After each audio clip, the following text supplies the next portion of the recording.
नमस्कार दोस्तों, आज हम एक विशिष्ट विषय पर बात करते हैं। आजकल ये देखा गया कि हर आदमी सनातन धर्म को लेकर के अनेक प्रकार की बातें हैं जिसके बारे में हम किसी प्रकार की कोई जानकारी नहीं रखते। उल्टे सीधे वक्तव्य देने में हर आदमी नहीं चूकता। पहले के समय में हमारे ऋषि मुनि, उनके द्वारा सनातन को जिस प्रकार का एक ऐसा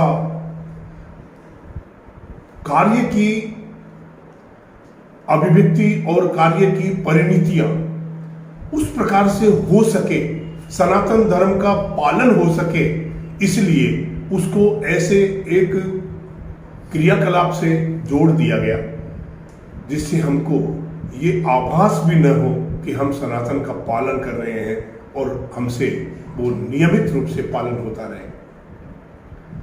पूर्व के समय में तो पशु पक्षी भी सनातन को बहुत भली भांति समझते थे। मैं आपको एक छोटा सा उदाहरण देकर के समझाता हूं। एक समय जंगल में शेर और उसकी पत्नी सिंघनी निवास करते थे। कालांतर में सिंघनी ने 2 बच्चों को जन्म दिया। शेर भी रोज उसको लाकर के पत्थर यानी कोई न कोई शिकार मार करके लाके देता था और सिंघनी पत्ते करके अपना जीवन चला रही थी। एक दिन सुबह से शाम तक शेर को किसी प्रकार की कोई शिकार नहीं मिली। अंत में जब वो घर की ओर निराश होकर के जाने लगा तो एक गीदड़ का बच्चा उसको दिखाई दिया। उसने बड़े यत्न से उसको अपने दांतों से पकड़ा ताकि उसको कोई नुकसान नहीं हो, क्योंकि उसने देखा कि यह सजातीय है, मांसभोजी शेर होता है, मांसभोजी गीदड़, इसलिए सजातीय मान करके, विशेषकर बच्चा मानकर उसको मारा नहीं, लाके सिंघनी को दिया। आकर के बोला कि हे प्रिय, आज सुबह से शाम तक मुझे कोई शिकार नहीं मिली, ये गीदड़ का बच्चा मुझे प्राप्त हुआ, इसको बालक समझ के मैंने नहीं मारा, अब तुम इसको खा करके अपना पत्ते कर लो।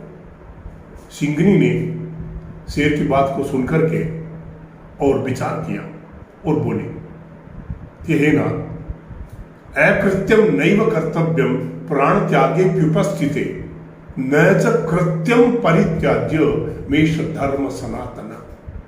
हे नाथ, आपके द्वारा इस बालक को बालक समझ करके और सजातीय समझ के नहीं मारा।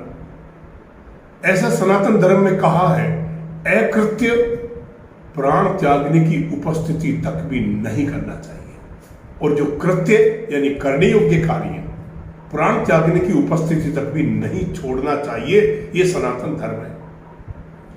इसलिए मैं भी इसको बालक समझ करके आज से मेरे तीसरे पुत्र के रूप में पालन करूंगी। सिंघनी ने वैसा ही किया, उसको अपना दूध पिला करके और अपने बच्चों के साथ भी पाला पोसा, बड़ा हुआ, उसको सारी विद्याएं सिखाई।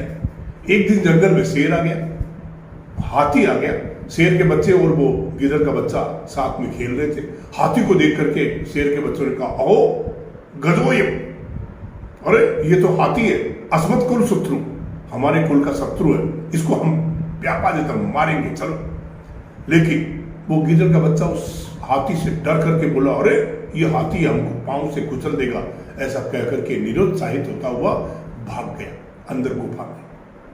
अपने बड़े भाई को निरुत्साहित होकर के भागते हुए देख करके वो स्वयं भी, शेर के बच्चे भी निरुत्साहित हुए और चले गए। लेकिन जाकर के अपनी माँ के सामने बोले, माँ देखो, ये इस हाथी को देख करके डर के मारे भाग करके कायर की तरह आ गया। अपनी हंसी माँ के सामने शेर के बच्चों के द्वारा उड़ाई जाती देख करके उस गीदड़ के बच्चे को बड़ा क्रोध आया। उसने मां से कहा, मां, क्या मैं विद्याभ्यास में, शौर्य में, सुंदरता में इनसे कम हूं?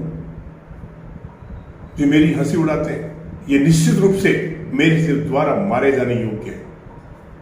तब सिंघनी ने उसको अलग ले जाकर के समझाते हुए कहा, देख बेटा, सूरोसी कृत विद्योसी दर्शनीयोसी पुत्र यस्मित कुले त्वमुत्पन्न गजस्तत्र न हन्यते।